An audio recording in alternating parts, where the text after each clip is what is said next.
Assalamualaikum warahmatullahi wabarakatuh. Kembali lagi di channel Berita Mistis. Untuk kisah kali ini masih melanjutkan dari kisah yang sebelumnya, sebuah cerita dari tulisannya MC Dik Tanya Demit. Dan sebelum kita lanjut ke ceritanya, tekan dulu tombol like video ini dan jangan lupa tekan juga tombol subscribe channel ini. Nyalakan juga lonceng notifikasinya agar tidak ketinggalan cerita-cerita lainnya. Dan buat teman-teman yang pengen membaca langsung ceritanya, nanti silahkan saja kunjungi linknya yang nanti akan saya sertakan di kolom deskripsi. Dan seperti apa untuk lanjutan dari kisah ini, langsung saja kita masuk ke ceritanya.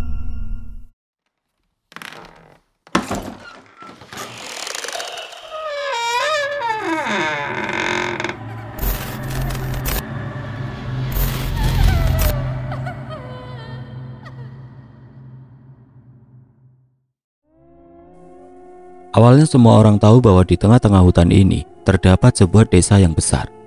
Sebuah desa yang membentang hingga ke gunung yang ada di belakang hutan. Desa ini adalah pemasok sayuran untuk pasar induk yang ada di kota. Apabila kita melihatnya pada waktu itu, banyak sekali mobil-mobil pengangkut sayur berjejer di tepi jalan provinsi, menunggu para warga mengangkut hasil tani berupa sayuran untuk mereka jual. Desa ini terkenal tertutup bagi orang luar. Tidak sembarang orang luar bisa masuk ke dalam desa ini kalau mereka tidak dipandu oleh warga desa. Sebuah desa yang asri yang dihuni oleh 3 keluarga besar, Wilaga, Tarmana, juga keluarga Mandala. 3 keluarga besar yang hidup di dalam hutan yang lebat ini selama beratus-ratus tahun dan menutup diri dari luar. Mencoba bersembunyi dari sesuatu yang kita sebagai orang luar tidak tahu atas apa yang mereka sembunyikan. 3 keluarga ini sudah ada beratus-ratus tahun. Mereka semakin besar dan desa pun semakin luas setiap tahunnya. Mereka bisa hidup harmonis selama ratusan tahun tanpa pernah sekalipun meminta bantuan dari luar. Ketika ada bantuan sembako dan sebagainya pun, mereka menolaknya karena mereka merasa bahwa hidupnya lebih dari cukup dibandingkan mereka yang hidup di luar hutan ini. Keluarga Wilaga yang berfokus kepada pertanian membuat mereka semua tidak pernah sekalipun kekurangan makanan. Apalagi hutan lebat ini menyediakan lebih banyak makanan untuk mereka apabila keluarga Wilaga tidak sanggup menyediakan makanan untuk mereka. Lalu keluarga Tarmana yang fokus kepada pembangunan, sehingga di foto itu banyak sekali bangunan-bangunan rumah yang bagus dan mewah. Karena itu adalah pekerjaan dari keluarga Tarmana. Mereka memang dibekali dengan kemampuan untuk membuat sesuatu. Bahkan orang-orang Tarmana yang akhirnya harus keluar desa untuk bekerja, mereka menjadi ahli di bidang pertukangan. Bahkan beberapa ada yang menjadi mandor dan manajer untuk pembangunan gedung di luaran sana. Terakhir adalah keluarga Mandala yang mengatur kehidupan desa. Keluarga ini sudah diberi mandat selama ratusan tahun untuk mengelola desa agar mandiri tanpa ada campur tangan dari luar. Awalnya semua baik-baik saja, hingga ketika ada seseorang yang datang ke desa itu karena suatu alasan. Semuanya berubah. Ada sesuatu yang disembunyikan di desa tersebut. Sebuah sesuatu yang gelap, yang menjadi sebuah alasan kenapa desa itu begitu makmur dan sejahtera itu kemudian lenyap tidak bersisa. Sesuatu yang disembunyikan itu terkuak secara perlahan, menjadi sebuah bencana yang mengakibatkan semua orang desa ini lenyap dan hanya menyisakan 2 orang yang tersisa, yaitu Abdi Wilaga dan Saida Wilaga. Yang keduanya mengganti namanya untuk membuang semua hal yang berhubungan desa di balik kabut ini. Abah Darman tiba-tiba memegang pinggangnya. Tubuhnya yang renta nampaknya tidak bisa berdiri cukup lama, sehingga dia duduk kembali di pohon yang ada di belakangnya. Asal kamu tahu, Cep, anakku si Ujanglah yang pertama kali menemukan bapak dan nenekmu di sini. Tepatnya ketika dia sedang mencari air gula aren di hutan ini. Entah mengapa setelah kejadian itu, kita semua mendadak lupa dengan tempat ini, dengan desa ini, dan dengan semua rumor-rumor yang ada tentang tempat ini. Kita seperti dibutakan atas apa yang terjadi, hingga... Abah Darman berhenti sejenak. Dia mengambil rokok di salah satu sakunya dan menyalakannya, serta menghisapnya beberapa kali sebelum dia berbicara kembali. Bapak dan nenekmu membicarakan semuanya ketika dia ditemukan dan akhirnya menginap di rumah. Semuanya, Cep, semuanya. Aku, Ujang, Neng, juga anak-anakku yang lain secara perlahan-lahan mengingat kembali apa yang mereka katakan tentang desa yang mereka tempati. Bahkan kepala kita semua mendadak pusing setelah hal itu, karena seperti ada sesuatu yang memaksa kita untuk melupakannya. Namun, Abah Asep kembali berhenti. Dia mengeluarkan asap rokok yang dia hisap, sehingga kini muncul asap putih tebal dari dalam mulutnya yang secara perlahan terbang dan menghilang ke atas sana. Akhirnya kita tersadar bahwa apa yang dikatakan oleh mereka adalah sebuah kebenaran. Bapak dan nenekmu akhirnya mengganti namanya, Cep.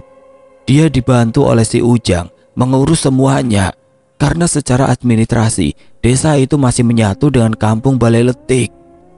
Dia sengaja membuang namanya karena dia tidak mau bahwa keturunannya nanti akan bernasib sama seperti mereka berdua.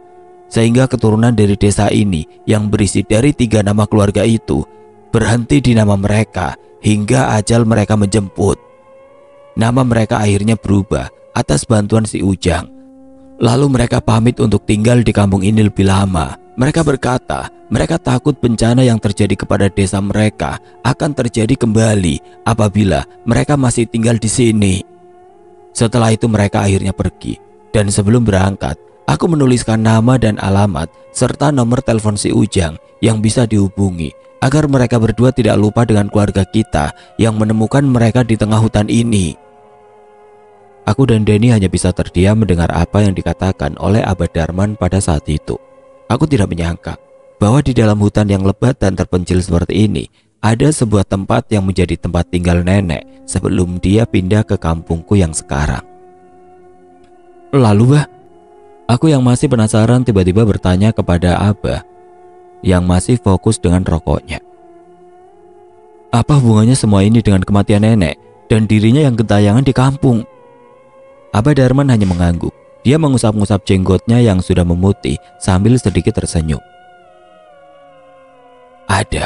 Ada hubungannya. Teror itu masih ada. Kemanapun mereka pergi, Cep. Meskipun nama mereka sudah diubah dan mereka sudah membuang nama Wilaga di dalam diri mereka, namun mereka masih dibayang-bayangi oleh teror tersebut. Karena sesuatu yang gelap dan mengintai mereka sebagai 2 orang terakhir yang tersisa. Sesuatu yang menginginkan seluruh warga desa yang tinggal di sini lenyap tanpa ada sisa satupun. Sehingga mereka terus-menerus diintai oleh sesuatu yang mengerikan yang hidup dalam bayang-bayang, menunggu waktunya tiba dan mengambil jiwa mereka. Abah Darman yang sudah menghisap setengah dari rokok itu tiba-tiba berhenti kembali. Dia berjalan melewatiku dan Dani pada saat itu. Ayo, ikut, katanya sambil berjalan melewatiku.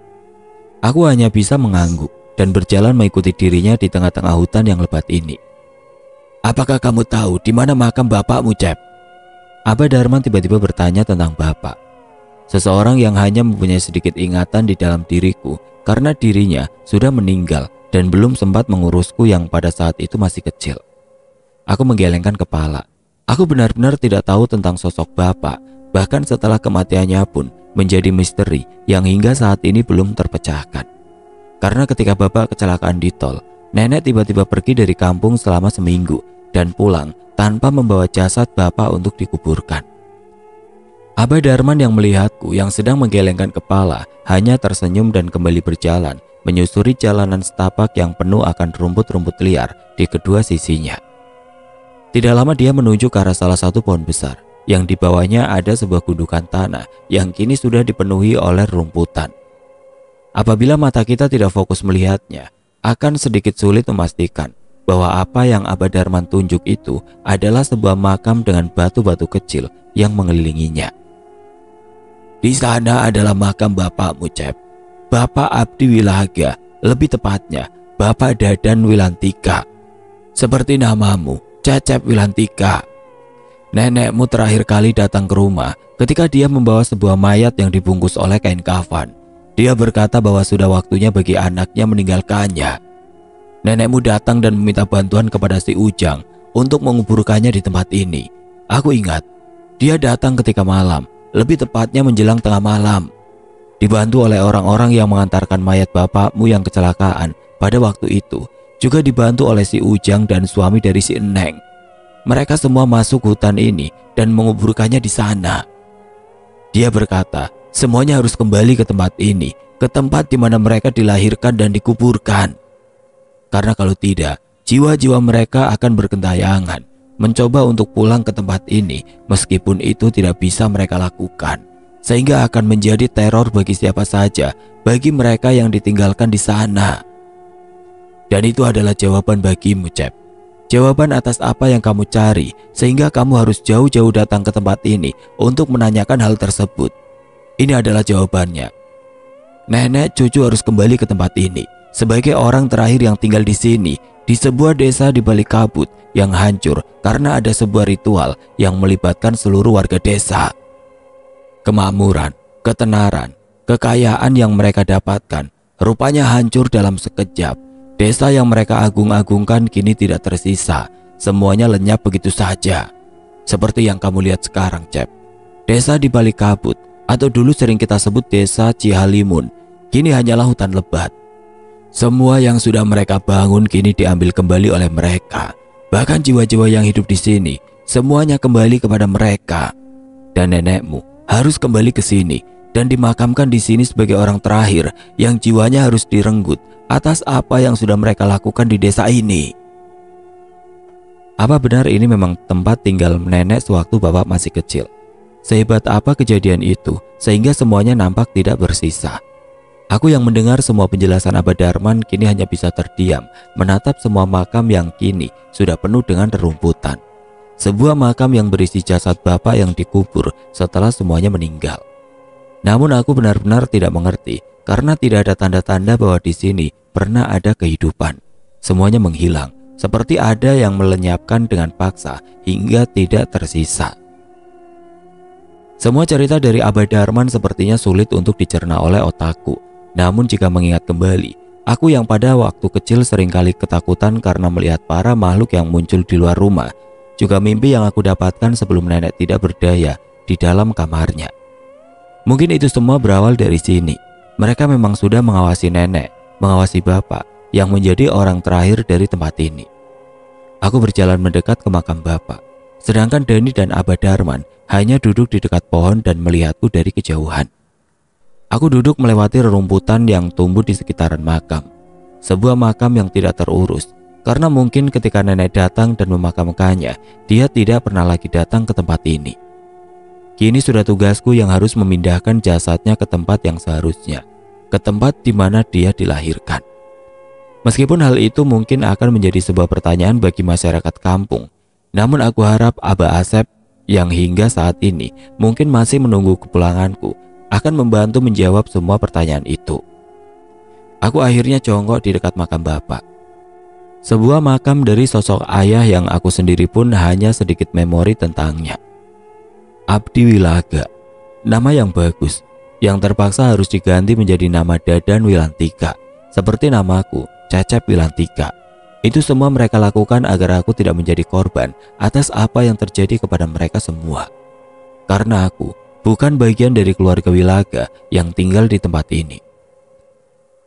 Meskipun kamu tidak masuk hitungan, tapi ingat, kamu jangan melupakan siapa leluhurmu, karena mau bagaimanapun, ini adalah tempat dari leluhurmu yang dulu terbuang dan meminta kepada sesuatu yang salah sebagai perlindungan untuk mereka melanjutkan hidup.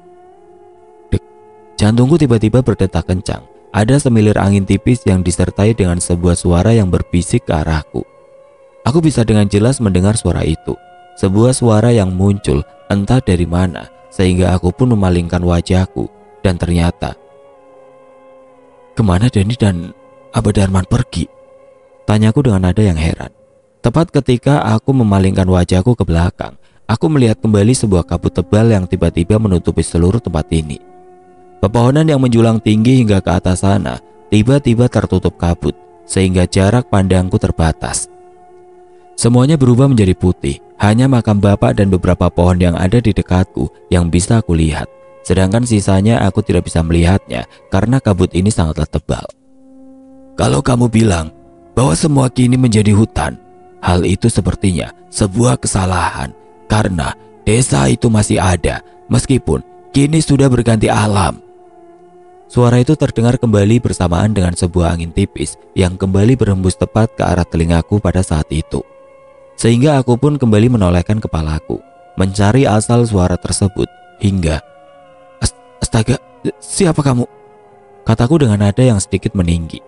Terlihat ada seseorang yang berdiri di dekat makam. Dia tersenyum kepadaku. Seorang bapak-bapak yang mungkin umurnya sama dengan bapak. Tubuhnya nampak sedikit kurus dengan rambut yang mulai memutih. Dia hanya berdiri di dekat makam bapak tanpa ada sekalipun aura yang mengintimidasiku pada saat itu. Bahkan di saat yang bersamaan, kabut yang awalnya menutupi hutan tiba-tiba menghilang kembali secara perlahan, bersamaan dengan semua pepohonan yang aku lihat. Ada apa ini? Tanyaku dengan nada yang sedikit panik. Semua yang aku lihat kini berubah. Tempat aku berdiri sekarang yang awalnya berupa hutan, kini menjadi sebuah desa yang lumayan agak besar. Sebuah jalanan yang dibeton dan berlumut karena lembab, juga bangunan-bangunan besar dan megah yang kini sudah rusak karena usia. Juga motor-motor trail yang ditinggalkan begitu saja di depan rumah yang sudah berkarat. Semuanya kini terlihat secara perlahan. Sebuah pemandangan yang persis sama dengan apa yang aku lihat di dalam foto itu. Ini yang kamu cari kan? Tanya orang itu sambil tersenyum. Ini adalah kampung halaman bapakmu, juga nenekmu yang menjadi orang terakhir di desa ini. Dan kamu tidak perlu bertanya siapa aku, karena aku dan bapakmu sudah pernah bertemu ketika tragedi itu berlangsung. Dia tiba-tiba jongkok di depan makam bapak. Dia mengusap-ngusap rerumputannya yang sudah meninggi. Awal dari tragedi itu berawal dari keluargamu, tepatnya dari orang ini, katanya sambil melihat ke arah makam bapak. Meskipun hal itu akhirnya melenyapkan seluruh desa, tapi apabila bapakmu tidak berbuat seperti itu, kamu tidak akan lahir ke dunia ini. Tapi orang itu tiba-tiba berdiri kembali. Memang sudah seharusnya desa ini lenyap, karena desa ini sudah menyembunyikan sesuatu yang gelap selama ratusan tahun. Dan nenekmu adalah orang terakhir yang kini harus kembali ke tempat ini, berkumpul dengan jiwa-jiwa yang bergentayangan di desa ini. Seperti halnya aku dan orang-orang yang tinggal di sini. Aku hanya mendengar hal itu tanpa pernah sekalipun menjawab apa yang dia katakan. Namun ketika dia mengakhiri atas apa yang dia katakan, tiba-tiba aku melihat tepat di belakang tubuhnya banyak sekali bayangan-bayangan yang sedang mengelilingiku. Bayangan-bayangan manusia yang muncul kembali bersamaan dengan kabut tebal yang secara perlahan turun dan menutupi semua yang aku lihat. Aku masih bisa dengan jelas melihat wajah-wajah mereka yang berdiri di balik kabut. Dia berdiri dan menatapku sambil tersenyum, dan orang itu, dia mundur secara perlahan, masuk kembali ke dalam kabut dan bergabung dengan orang-orang yang ada di belakangnya.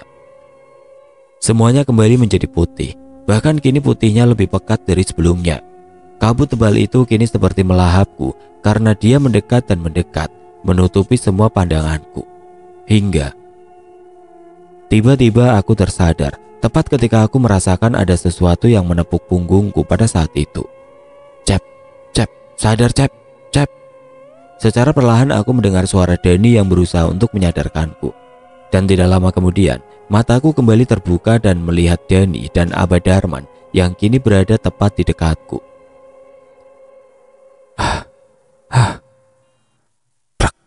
Tubuhku langsung ambruk.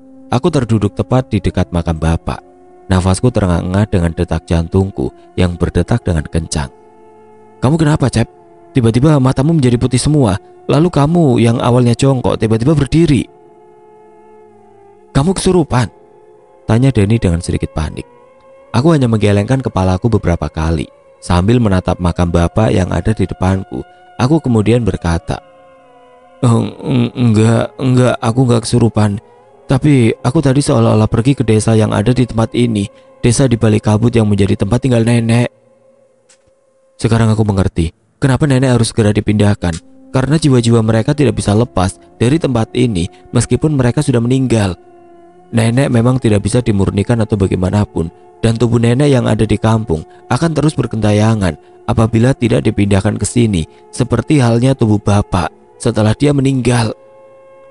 Aku yang akhirnya tahu tentang semua kejanggalan yang terjadi pada nenek dan bapak pada saat itu berbanding terbalik dengan orang-orang yang ada di kampung.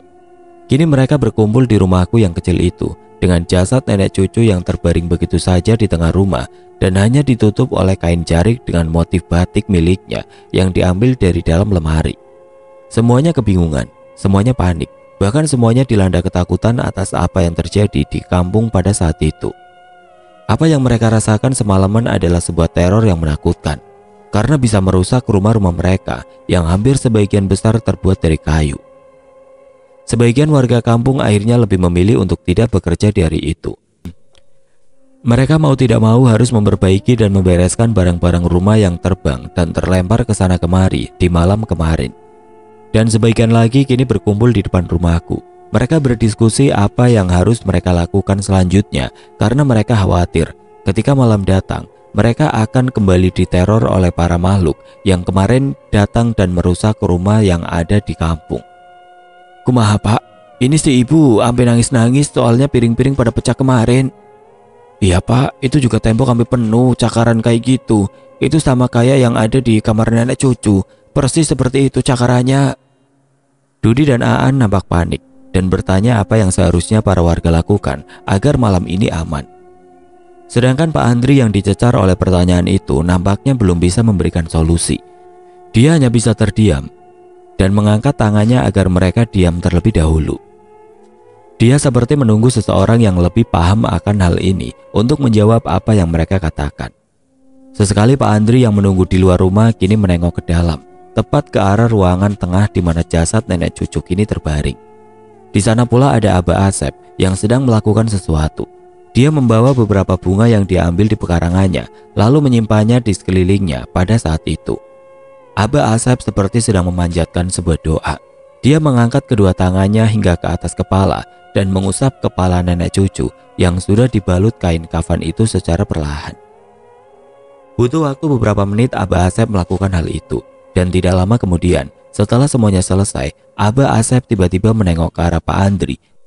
Dan Pak Andri pun mengangkat tangannya seperti sedang memanggil Abah Asep untuk mendekat kepadanya. Abah Asep hanya mengangguk. Dia kemudian berdiri dan berjalan keluar menemui Pak Andri. "Gimana, Bah?" tanya Pak Andri sambil melihat jasad nenek cucu yang kini dikelilingi oleh bunga yang Abah Asep bawa. "Ini hanya sebagai pencegahan saja. Kita nggak bisa tahu apakah ini bisa menahan jiwanya agar tidak meneror lagi pada malam ini atau tidak. Satu-satunya cara agar semua ini berakhir ya dengan menunggu si Cecep dan si Deni pulang. Karena sepertinya mereka sudah menemukan apa yang mereka cari sekarang." Terlihat wajah-wajah lega langsung terpancar dari Pak Andri, juga dari beberapa warga di depan rumah, termasuk Aan dan Dodi. Namun Abah Asep kembali berkata, "Kita berdoa saja, semoga si Cecep dan si Deni bisa pulang di hari ini. Karena apabila mereka berdua tidak pulang di hari ini, maka mau tidak mau, kita harus menjaga jasad ini pada malam ini sampai mereka berdua pulang." Langit yang cerah dengan warnanya yang biru dengan awan-awan yang putih di atas sana, secara perlahan-lahan sirna dengan warnanya yang mulai berubah menjadi kuning kemerah-merahan dari ufuk barat. Kelelawar yang tertidur pun kini terbangun dan mulai keluar untuk mencari makan sehingga menutupi langit. Pak Andri, Abah Asep, juga beberapa warga yang lainnya nampak khawatir karena mereka masih belum melihatku untuk pulang.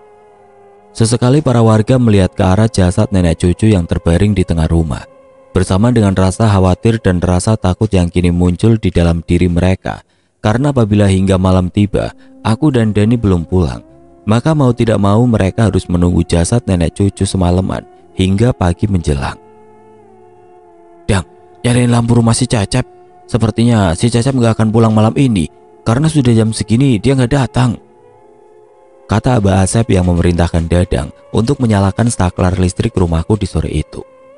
Dadang hanya bisa mengangguk, namun raut mukanya nampak sedikit ketakutan karena dia harus melewati jasad nenek cucu yang terbaring di sana. "An, Dot, anterinlah ke dalam, aku takut," kata Dadang sambil menyenggol pundak Aan dan menepuk Dodi pada saat itu. Aan dan Dodi tiba-tiba bergidik sambil menolak permintaan Dadang. Mereka menggelengkan kepala secara bersama-sama dan mengangkat tangannya agar Dadang masuk sendiri ke dalam rumah sore itu. "Cepetanlah, aku takut." Dadang terus-menerus mengajak Aan dan Dodi agar mengantarkan dirinya ke dalam rumah. Namun lagi-lagi Aan dan Dodi menolaknya. "Enggak ah, kamu aja duluan," kata Dodi sambil kembali menggelengkan kepalanya. Apa yang mereka lakukan sepertinya dilihat oleh Abah Asep. Dia sedikit jengkel karena Dadang belum juga menyalakan lampu di dalam rumah pada saat itu. Nyak, ini anak-anak kan gini aja takut.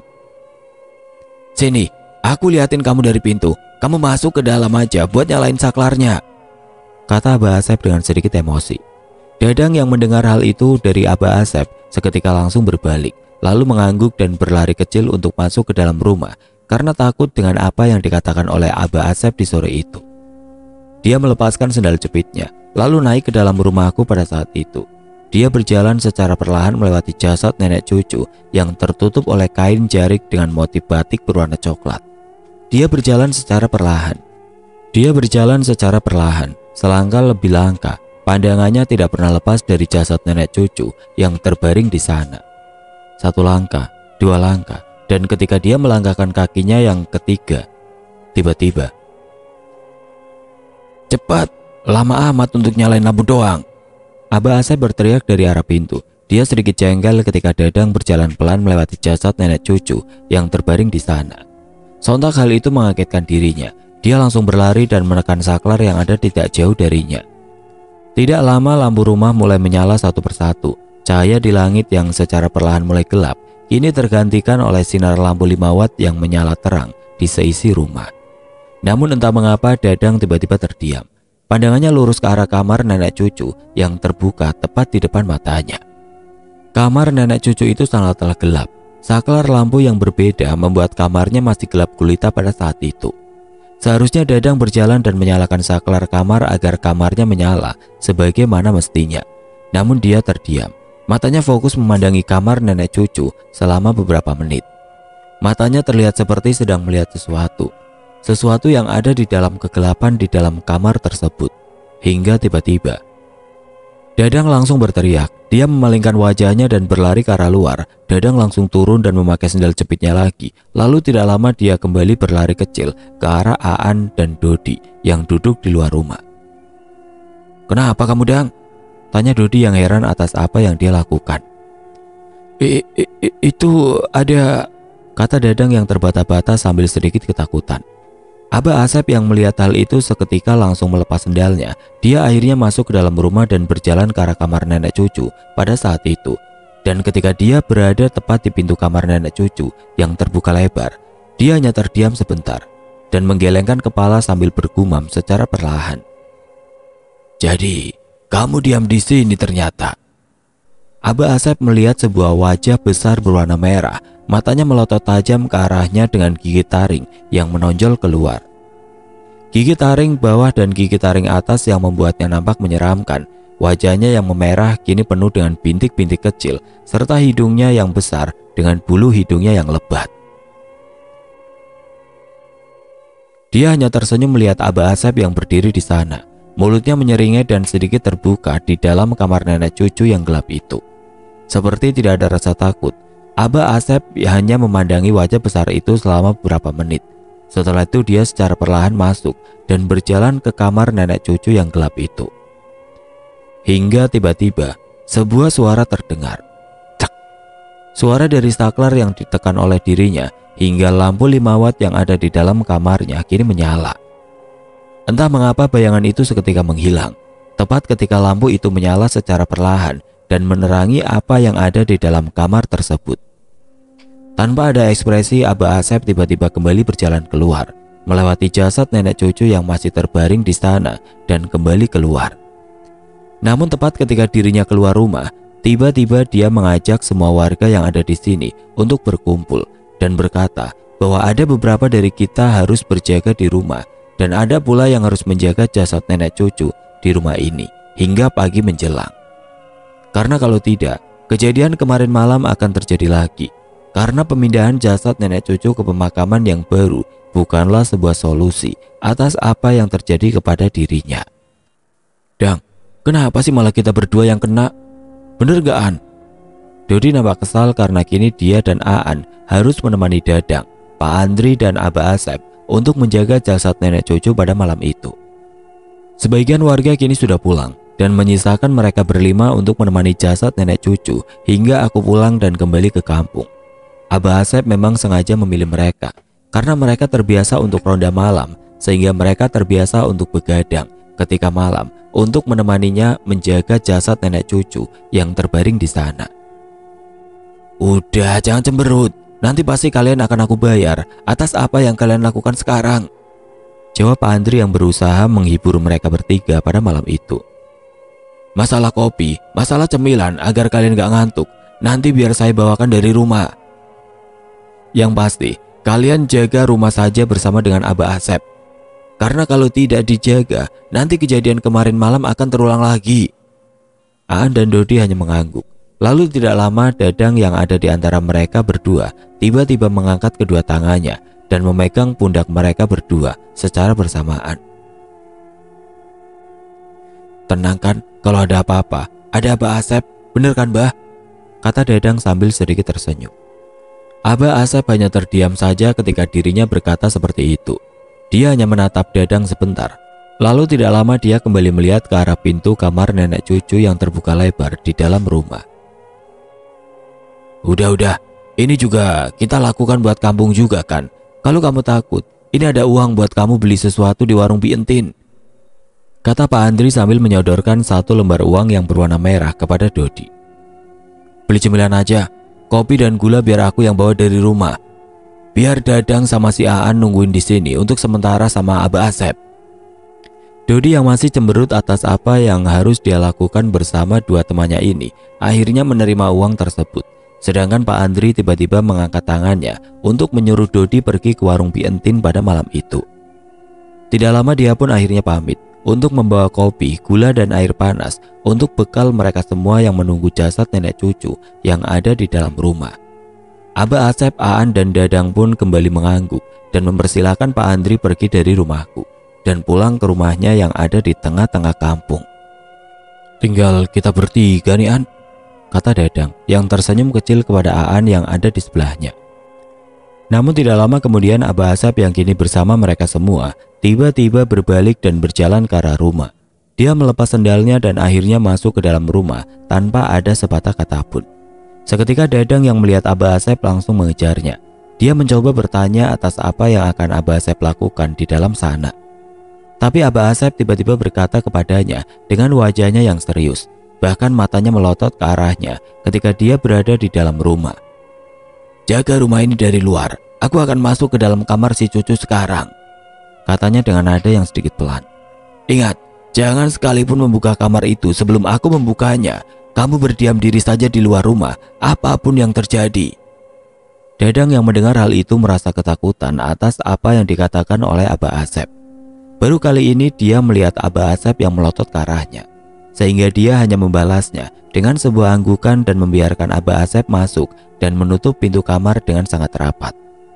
Entah apa yang dilakukan Abah Asep di sana, karena ketika dia masuk, dia mematikan kembali lampu kamarnya dan membiarkan dirinya di dalam kegelapan di dalam sana.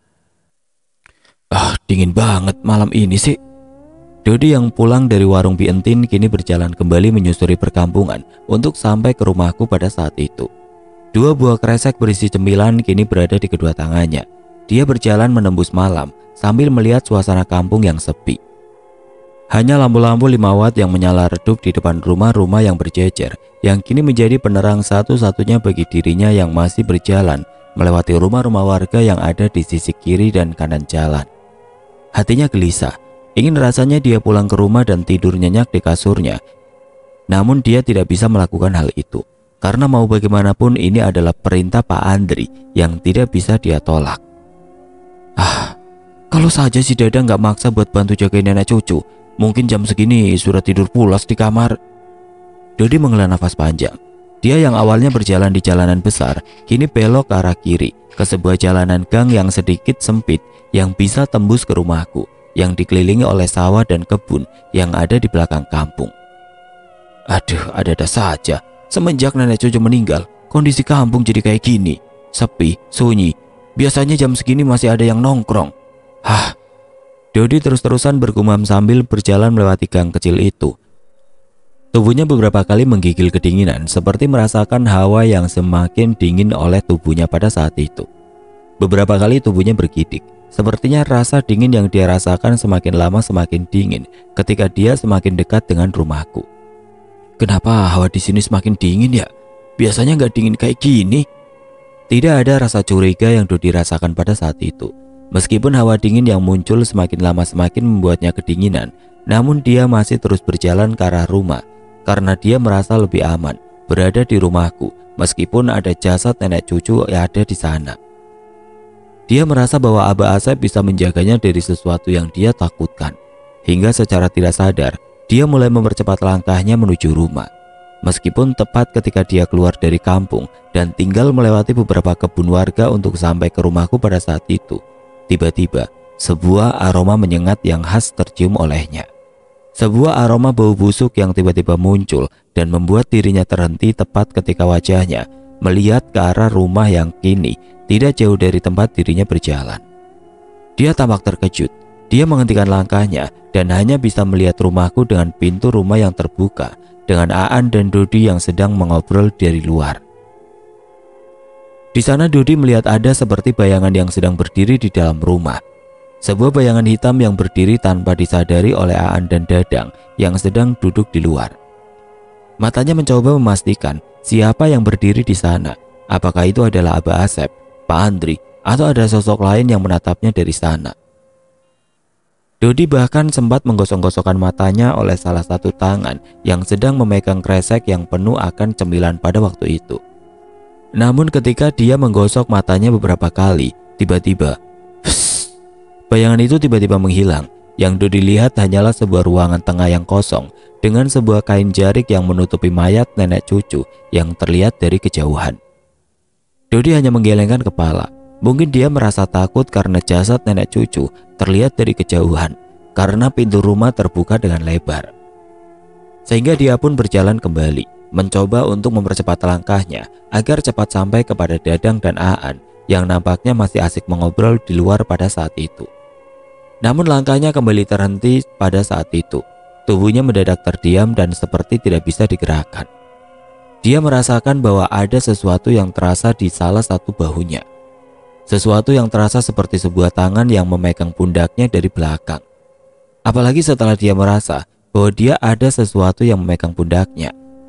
Terdengar sebuah suara yang sangat lirih. Sebuah suara yang sedang memanggil tepat dari belakang. Suara yang dia dengar adalah suara yang dia kenal, yaitu suara dari pemilik rumah yang sedang akan dia datangi pada saat ini. Ujang Dodi. Suara itu sontak membuat Dodi bergetar karena ketakutan. Wajahnya terlihat pucat ketika dia mendengar suara itu. Ujang, Dodi, badai ke mana? Suara itu kembali terdengar. Kali ini bahkan lebih jelas, seperti sangat dekat di belakang telinganya. Suaranya yang begitu lirih dengan hawa dingin yang menusuk, membuat suasana di sana terasa sangat berbeda. Entah mengapa tubuhnya yang awalnya kaku dan tidak bisa bergerak, tiba-tiba seperti terdorong dengan sendirinya dan menoleh ke arah asal suara itu. Pikirannya benar-benar kacau. Dia tidak tahu siapa yang memegang pundaknya dan memanggilnya sangat lirih. Benar saja ketika dia menoleh ke arah belakang, dengan sangat jelas dia melihat sosok itu tepat di depan wajahnya. Wajah yang menyeramkan dengan bau busuk yang menyengat. Darah-darah yang sudah membusuk bersama dengan tubuhnya yang terluka akibat bekas cakaran yang ada di sekitar tubuhnya. Apalagi ketika Dodi melihat wajahnya dengan jelas, dia kembali berkata kepadanya, Maaf ya Jang, gara-gara nenek kampung ini jadi seperti ini. Jangan menjaga tubuh nenek, sudah kamu pulang saja, gak akan benar soalnya. Soalnya takut ada yang seperti ini. Nenek cucu yang tepat muncul di belakangnya tiba-tiba berkata seperti itu kepada Dodi yang kini ketakutan. Tubuhnya bergetar hebat. Baru kali ini Dodi bertemu dengannya dengan sangat dekat. Wajahnya yang berlumuran darah dengan bau busuk yang menyengat membuatnya tidak bisa berbuat apa-apa. Apalagi ketika nenek cucu itu mengakhiri perkataannya, tiba-tiba di balik bayangan yang ada di belakangnya muncul mata-mata merah yang menyala, bersamaan dengan tangan-tangan kecil yang kurus serta kuku-kukunya yang panjang. Hal itu tentu saja membuat Dodi semakin bergidi ketakutan. Dia tidak kuasa lagi menahan rasa takutnya atas apa yang terjadi, sehingga dia pun langsung membalikan badannya, melemparkan 2 kresek besar yang berisi makanan ke arah nenek cucu secara spontan. Lalu, "Wah!" Dodi berteriak. Dia berlari ke arah Dadang dan Aan yang ada di sana. Dia benar-benar ketakutan. Dia takut atas apa yang dia lihat. Tidak sampai di sana, ketika dia baru saja beberapa langkah berlari ke arah rumah, tiba-tiba nenek cucu muncul kembali. Dia muncul tepat di pintu rumahnya sendiri dengan tatapan yang melotot tajam ke arahnya. Apalagi kini dia muncul dengan balutan kain kafan yang menutupinya, seperti sebuah pocong yang berdiri di pintu rumah dan menatapnya dengan sangat tajam ke arah Dodi yang sedang berlari pada saat itu. Jasad nenek cucu seperti terbangun dan berdiri di pintu rumah yang terbuka lebar, menatap Dodi yang berlari dengan rasa takutnya yang sangat besar pada saat itu. Oke teman-teman, sampai di sini dulu ceritanya. Nantikan kelanjutan kisah ini di video berikutnya. Agar tidak ketinggalan, klik tombol subscribe channel ini dan nyalakan lonceng notifikasinya. Wassalamualaikum warahmatullahi wabarakatuh.